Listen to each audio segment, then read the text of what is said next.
Hi Libra, welcome. So tingnan natin kung ano yung mensahe sa'yo. Give me the message for Libra. Kamustahin natin yung love life mo. Give me the message for Libra.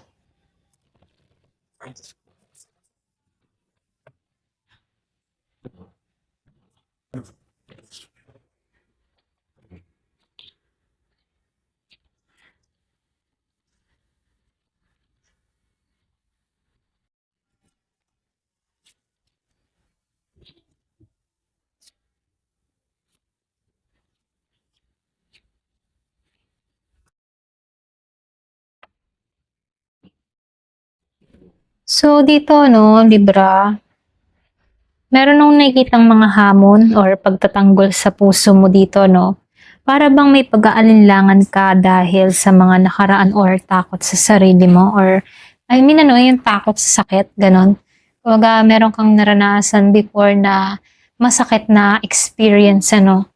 So, dito, meron akong nakikitang Four of Swords and King of Pentacles reverse. So, nakikitaan ko dito, no, meron ditong pagbabago pagdating sa love life mo. Kasi meron ditong positive na parating. Pwedeng may stability or pwedeng commitment. And nakikitaan ko rin dito yung celebration ano, na paparating. Maaaring ito'y bagong yugto o relasyon sa... Kumbaga nakikitaan ko dito yung tipo na proposal. Okay? So meron ditong proposal na mangyayari or magaganap sa'yo. Okay? So nakikitaan ko rin dito sa King of Pentacles reverse, maaaring may taong may insecurities, controlling, or pwedeng hindi pa handang mag-commit ng buong puso, ano. So, nakikita ko dito, ito yung babala na hindi balanse yung relasyon. Pwede meron kang kadiling dito na Taurus, Virgo, and Capricorn. So, nakikita ko dito, past lover, okay, na masakit na karanasan na naranasan mo, no. So, nakikitaan ko rin dito sa Six of Cups upright. So, ito yung nostalgia kasi muling pagsasama-sama or pwede rin meron nagbabalik lahat ng alaala. Pwedeng may tao mula sa nakaraan na gustong bumalik sa buhay mo. Okay? So, nakikitaan ko rin dito sa Two of Swords. So, meron ditong pagpili, ano. Kumbaga, binibigyan ka dito ng talino na kailangan mong maging malinaw sa mga desisyon mo pagdating sa love life mo. Okay? So, nakikitaan ko rin dito sa Eight of Wands upright. Meron ditong mabilis na galaw. Pwedeng may mabilis na development na kung saan meron ditong romance, communication, or pwedeng pagsasama-sama. Meron nung nakikitang magbabalik sa nakaraan kung meron kang kadiling na Scorpio, Cancer, and Pisces. So, lumalabas din dito, no?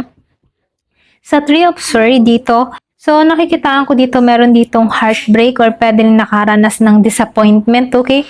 Ito yung emotional or pwedeng emotional pa rin tong tao na to.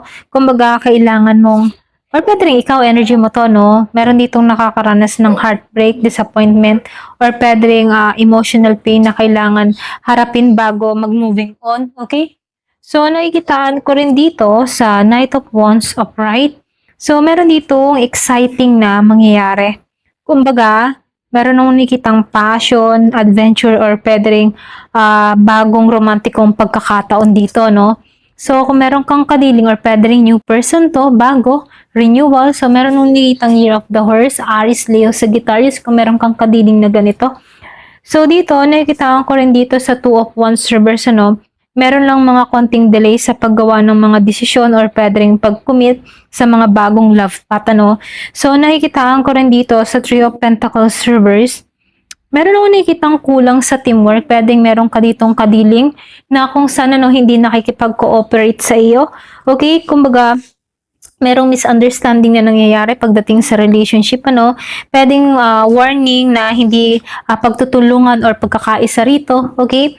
So, dito, lumalabas din dito sa Ace of Wands upright, ano. Kumbaga, lumalabas dito, meron ditong bagong simula na kung saan inspirasyon at passion sa love life, ano. So, nakikitaan ko rin dito yung Knight of Swords upright. So, meron ditong action or pwedeng clarity, okay? So, dito, ano, meron ditong mabisang communication. So, ibig sabihin, maraming nangyayari at kailangan mong maging matalino, lalo-lalo na sa mga desisyon mo rito, okay? So, nakikitaan ko rin dito, no, may malalim na pagbabago pagdating sa love life mo. May taong babalik mula sa nakaraan dito sa Six of Cups.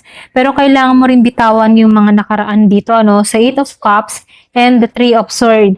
So, nakikitaan ko rin dito, meron ditong posibleng bagong exciting na romance sa Ace of Wands dito, no? So, nakikitaan ko rin dito, yung bang tipo na ito na yung kailangan ka magdesisyon ng malinaw rito. So, lumalabas din dito na mabilis yung takbo dito sa Eight of Wands. So, nakikitaan ko rin dito yung Knight of Wands, okay? Na kung saan kailangan nyo dapat maging alerto at maging matalino, lalo-lalo na sa mga pagpili na gagawin mo or sa pagpili at komunikasyon, okay? So, nakikitaan ko rin dito, no? Dito sa Knight of Swords dito, no, nakikitaan ko dito na may warnings na hindi balanse pagdating sa relasyon o taong hindi handa, okay?